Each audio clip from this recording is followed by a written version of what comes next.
been a minute since I played this first one, and the first one ain't my favorite one in the series.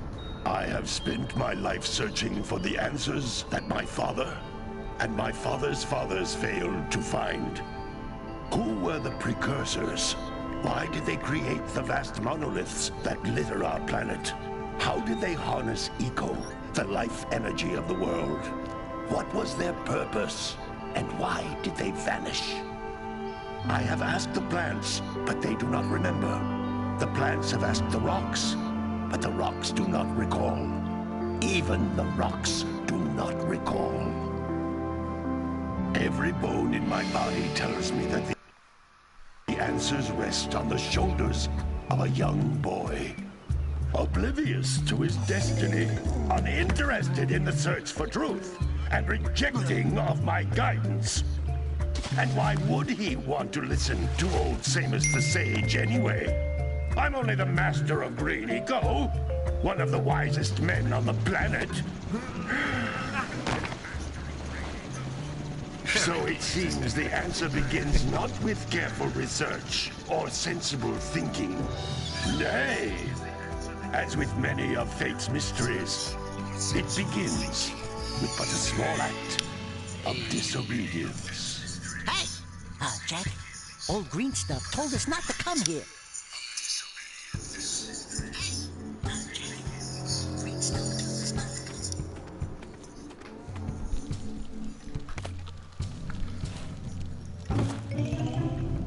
Extra school being all goddamn loud, motherfucker. Damn. Continue your search for artifacts in Eco. If the locals possess precursor items, you know what to do. Deal harshly with anybody who strays from the village. We will attack it in due time.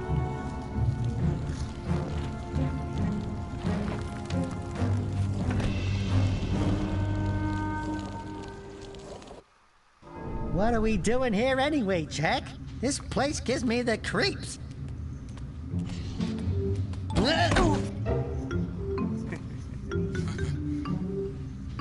Huh?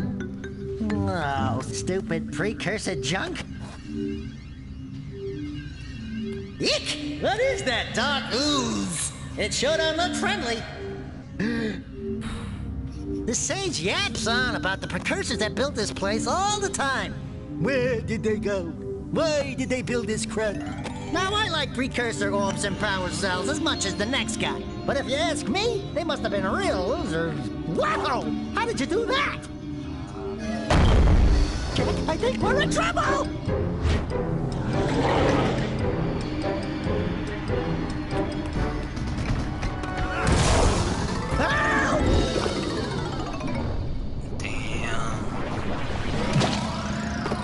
Hey! Man, that stung! I told you we shouldn't have come here, and you listened! What?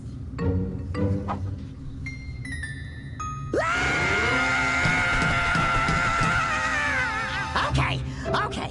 I'm fine.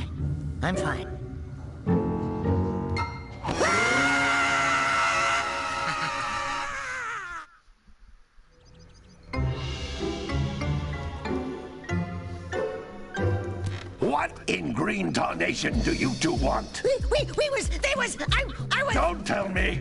Instead of heeding my wisdom, the two of you went mucking around in the only place that I told you not to go. Misty Island. That's right, and then... And, Daxter, you finally took a much-needed bath, but in a bathtub filled with dark eco. Look, old man, are you gonna keep yapping, or are you gonna help me out of this mess? I'm gonna keep yapping, because in my professional opinion, the change is an improvement. And besides, I couldn't help you if I wanted to. What? There's only one person who has studied Dark Eco long enough to have a chance at returning you to your previous form. Carl Acheron, the Sage. But he lives far to the north. Far, far to the north. Nobody has spoken to him in ages. I would teleport you there, but I can't do that either. None of the three sages that maintain the other teleporter gates have seen fit to turn their ends on for quite a while. The only other way north is by foot through the Fire Canyon, but its volcanic soil is hot enough to melt precursor metal. You can't just walk through it. But you could fly over it if you had a zoomer equipped with a heat shield. I just happen to be working on such a thing at this very moment. All I would need is 20 power cells to give it enough energy to withstand the canyon's heat. Isn't that right, Daddy? Yes, Kira, that might work. But where are a boy and a half going to get 20 power cells? From the villagers. Most of them have a power cell or two stashed away somewhere. And even if they aren't willing to just give them away, greasing their palms with a few precursor orbs should do the trick. And I bet there are even more of them out in the wilds just waiting for some brave adventurer to find. Well, we've got the brave adventurer at least. Brave adventurer? You two couldn't find your way out of the village without training. Before you do anything else, you better go through the warp gate and get some practice on Geyser Rock. We won't find any more of that dark gooey eco stuff, will we? Cause I'd hate to fall in again and turn into you. Get in there before I turn you both into ferns.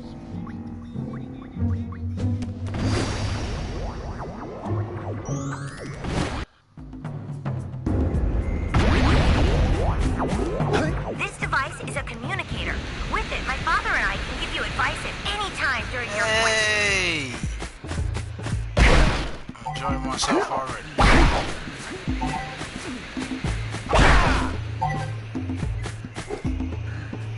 These floating egg-shaped things are precursor orbs. Collect enough of them, and some of the villagers will give you a power cell in exchange.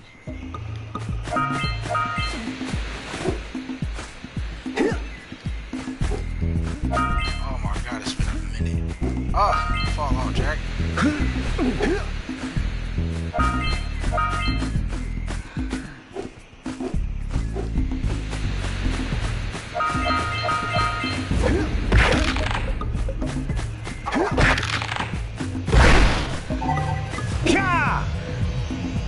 This is a power cell, the most important precursor artifact you can find. You need to collect 20 of these so I can power the heat shield for your A-Grav zoomer.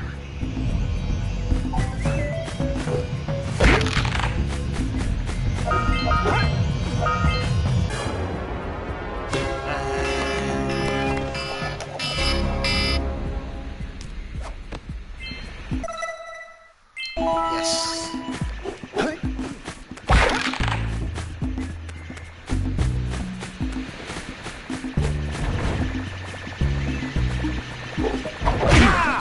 Hey, you found one of my scout flies. I sent 7 of them to each area to look for power cells, but the lurkers must have captured them all. Sometimes you'll want to hit things with a greater force. To break one of these boxes, you should jump in the air and I already then know, dive down onto it, hands first.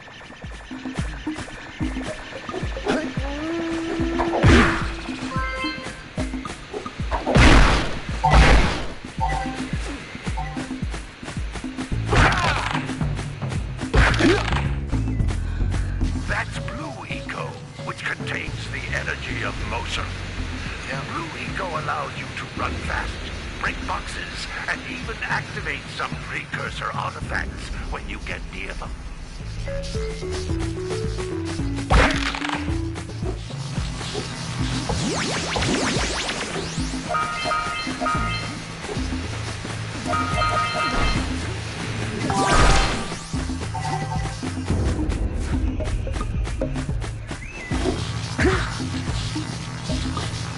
Notice how each Blue Eco cluster you pick up increases the time you can use its power.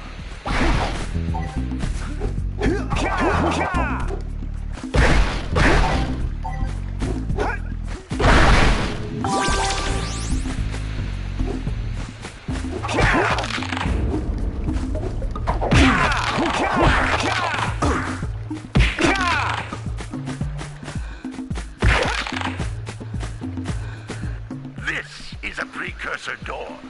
It can only be opened by approaching the door while channeling Blue Eco through your body.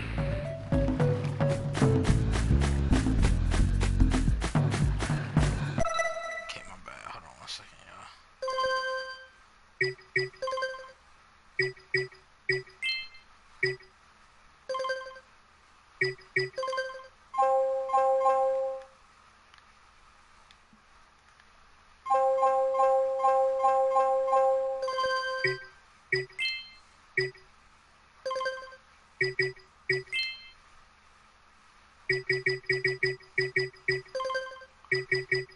turn subtitles on in this game no more?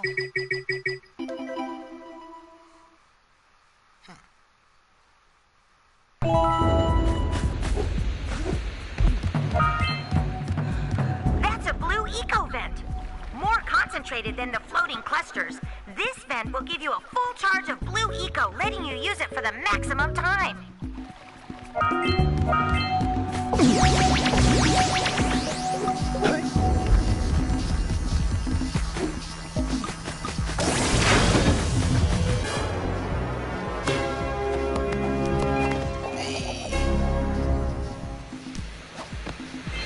Good work. The blue eco caused the door to open. With blue eco, you can breathe energy into all kinds of precursor artifacts that have lain dormant for years.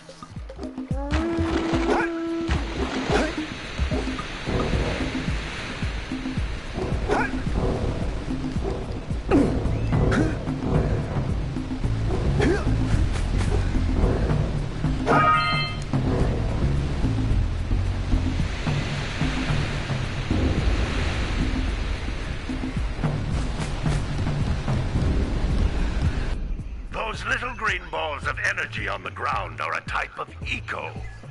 Pick up 50 small green ecos or one big green one to increase your health.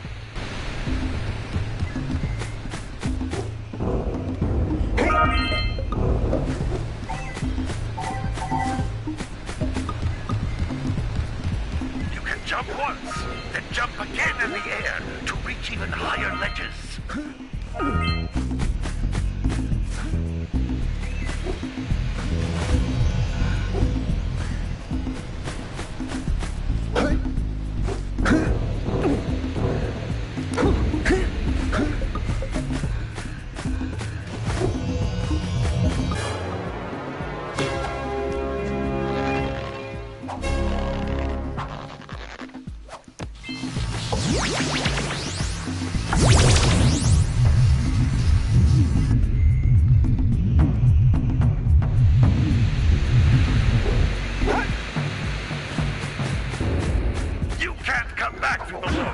Until you find all 4 power cells on this island.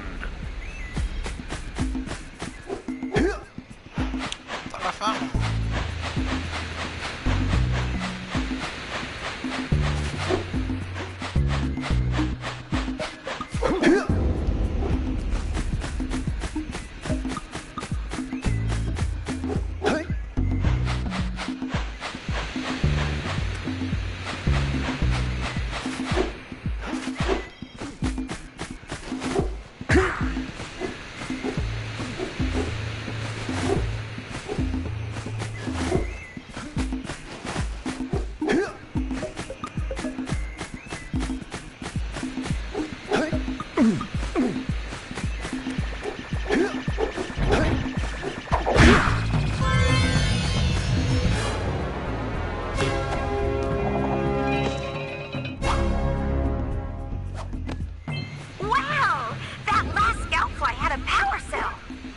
If you collect all 7 in each area, you can find even more power cells.